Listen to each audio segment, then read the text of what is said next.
the glands were the most important features of the human being. One of the most misunderstood functions of the human body today is our glandular or endocrine system. Glands secrete hormones that trigger reproduction. Fertility and procreation had high value in Egyptian ideology. The ancients were very much in tune with how the energy systems in the body, or the chakras, as the East Indians would talk about them, were connected to the glands. Ancient teachings speak of 7 energy centers in the body called chakras. Parallels occur between the concepts of chakras, or energy centers in the body, and our glands.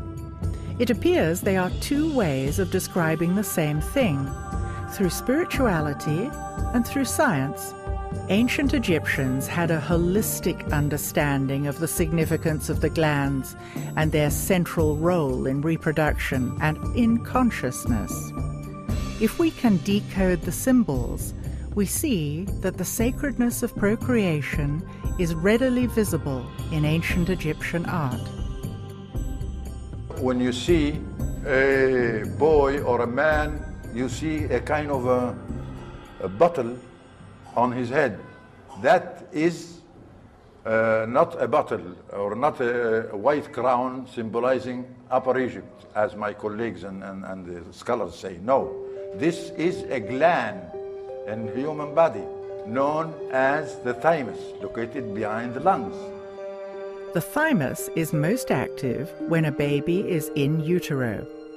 It continues to be active until puberty. Then it begins to shrink and is atrophied when we stop being fertile. It was a critical activator of consciousness. The red crown is another. It's the womb, the placenta. The thymus and the womb are connected for the cycle of life. When you see the double crown, the red crown is the womb and the placenta.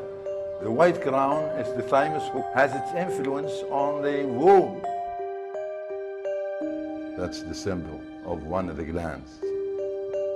In the early 1900s, alchemist Schwaller de Lubitz presented a work called The Temple of Man.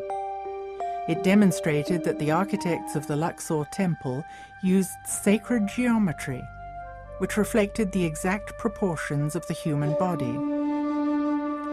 As in all Egyptian temples, the most sacred space was located at the back of the temple, the Holy of Holies, which corresponded to the pineal gland. When activated, the pineal gland is said to stimulate the evolution of higher states of consciousness. If the temples were metaphors of the human body, the pineal gland corresponded with the Holy of Holies. At the entrance to the most sacred part of the temple stand tall pillars representing the masculine and the feminine, papyrus and the blue lotus.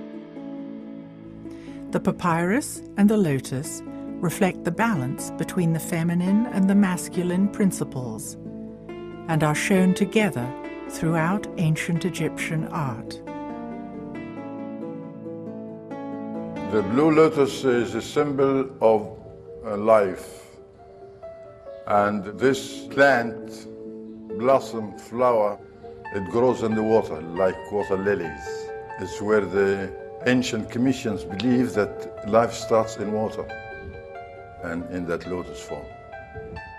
We have seen there are always multiple layers of meaning embedded in ancient Egyptian symbols. Is there another reason why the blue lotus was so important in Egyptian ceremonies?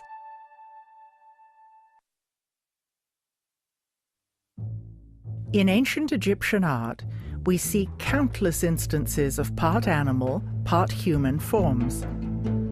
What were the ancients trying to convey by these curious images? There's a technical term for such creatures that anthropologists use. They call them therianthropes, and that's from the Greek therion, which means wild beast, and anthropos, which means man. They're combinations of beast and man. It's not an accident that all of the gods of Egypt are therianthropic. They have, of course, fully human forms, but in most cases they also have forms that are part animal and part human. So you may consider Horus the head of a hawk and the body of a man. You may consider Sekhmet a lioness with a human body and a lion's head. Or Anubis, of course, the guide of souls, who is part jackal and part human. Egypt isn't the only place where these half-animal, half-human images have been found.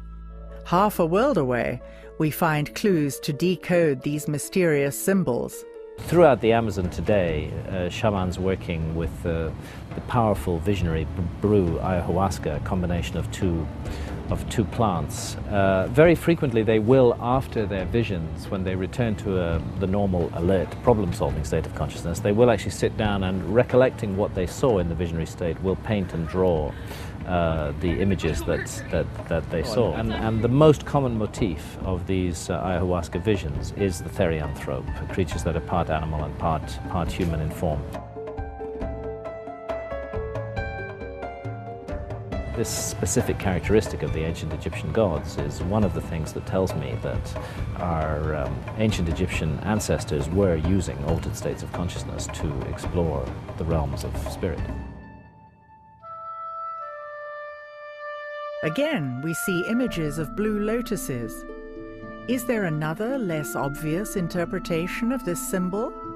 Altering of consciousness has been done by a variety of different methods and techniques. Most commonly in shamanistic cultures, still to this day, it's done by using hallucinogenic plants which, as it were, switch the receiver wavelength of the brain and allow us to tune in to other realities.